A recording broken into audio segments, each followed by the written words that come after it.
आपने सुना होगा कि प्यार और परिवार ये वो दो ताकतें हैं जिनके दम पर बड़ी से बड़ी जंग मनुष्य आसानी से जीत सकता है।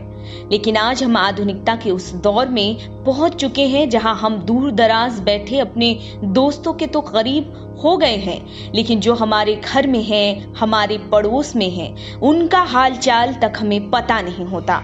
मोबाइल, कंप्यूटर और सोशल मीडिया में हमेशा घुसे रहने वाले हम आज अपने अपनों से किस कदर दूर हो गए हैं, इस बात का अंदाजा अब हमें हो रहा है। आज पूरी दुनिया मौत के साए में जीने को मजबूर है। एक विध्वंसक खामोशी पूरी दुनिया में फैली है। कोरोना वायरस नाम का ये मौत का सौदागर फैल तो रहा है, लेकिन कोरोना वायरस के इस आतंक ने कहीं न कहीं समाज का कुछ अच्छा भी किया है। न केवल समाज का ही बल्कि संसार का भी काफी भला हो रहा है। प्रकृति को फिर से जीने का मौका मिला है, अपने आप को महसूस करने का मौका मिला है।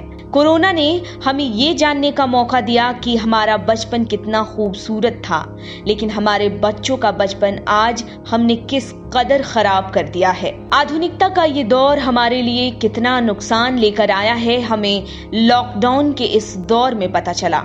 22 मार्च को देश में जनता कर्फ्यू का ऐलान किया गया।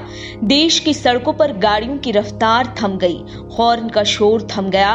फैक्ट्रियों से निकलने वाला केमिकल नदियों को प्रदूषित नहीं कर रहा है। उससे निकलने वाला काला धुआं अब आसमान को काला नहीं कर रहा है।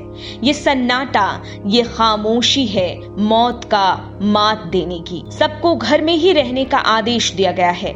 सभी घर में कैद हैं, अपने परिवार के साथ वक्त बिता रहे हैं। और परिवार के साथ वक्त बिताने में हम सबको एक बात का एहसास जरूर हो रहा है कि जब हम बच्चे थे तब हमारी लाइफस्टाइल कैसी थी और आज के दौर में बच्चों की लाइफस्टाइल कैसी हो गई है। चलिए तुलना करते हैं। 90s के दौर में न तो स्मार्टफोन का दौर था और न ही सोशल मीडिया पर खुद को बड़ा दिखाने की होड़ थी। ये वो दौर था जब संयुक्त परिवार का चलन ज्यादा था।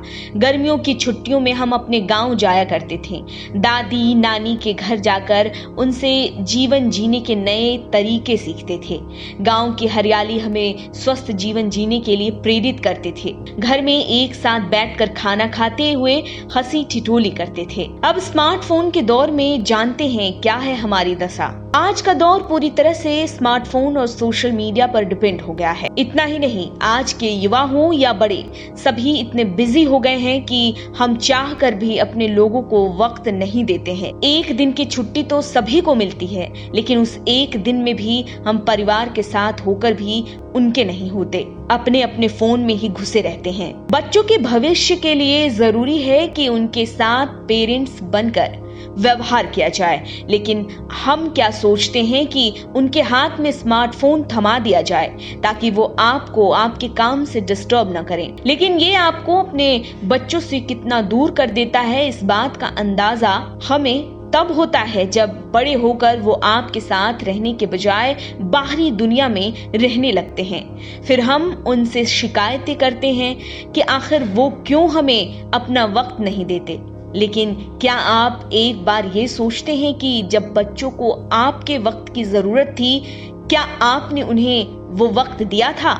आखिर बड़ों से ही तो सीखते हैं ना बच्चे। खैर, हम किसी की परवरिश पर सवाल नहीं उठा रहे हैं, बस इस बात पर आपका ध्यान दिलाने की कोशिश कर रहे हैं कि आपकी आज की व्यस्तता कहीं आपके बच्चों का कल न बन जाए। क्या कोरोना लेकर आया है सबको करीब? कोरोना वायरस को फैलने से बचाने के लिए पूरे देश में लॉकडाउन का ऐलान हो चुका है ताकि लोग घरों के अंदर रहें, जो जहां हैं वो वहीं रहें।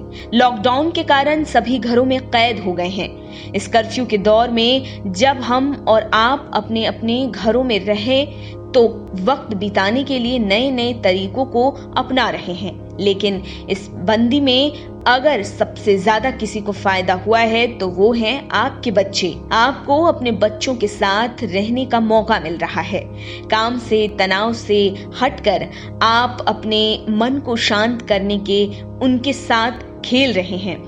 घर के बड़े बुजुर्गों के प्यार और संस्कारों को करीब से जानने का मौका मिल रहा है। कोरोना केवल लोगों के लिए ही नहीं बल्कि प्रकृति के लिए भी एक सौगात लेकर आया है। प्रकृति भी अब स्वच्छ हो चुकी है। ये शांति सबको पसंद आ रही है। ये शांति तिरंगे के उस सफेद रंग जैसी है जो शांति और भाईचारे का प्रतीक है। आपके पास वक्त है, इसका इस्तेमाल अपने अपनों के साथ, उनके साथ जीने के लिए करें, न कि व्यस्त रहकर खुद को उनसे दूर करें। आप देख रहे हैं नेट्रिक न्यूज, साहस सच कहने का।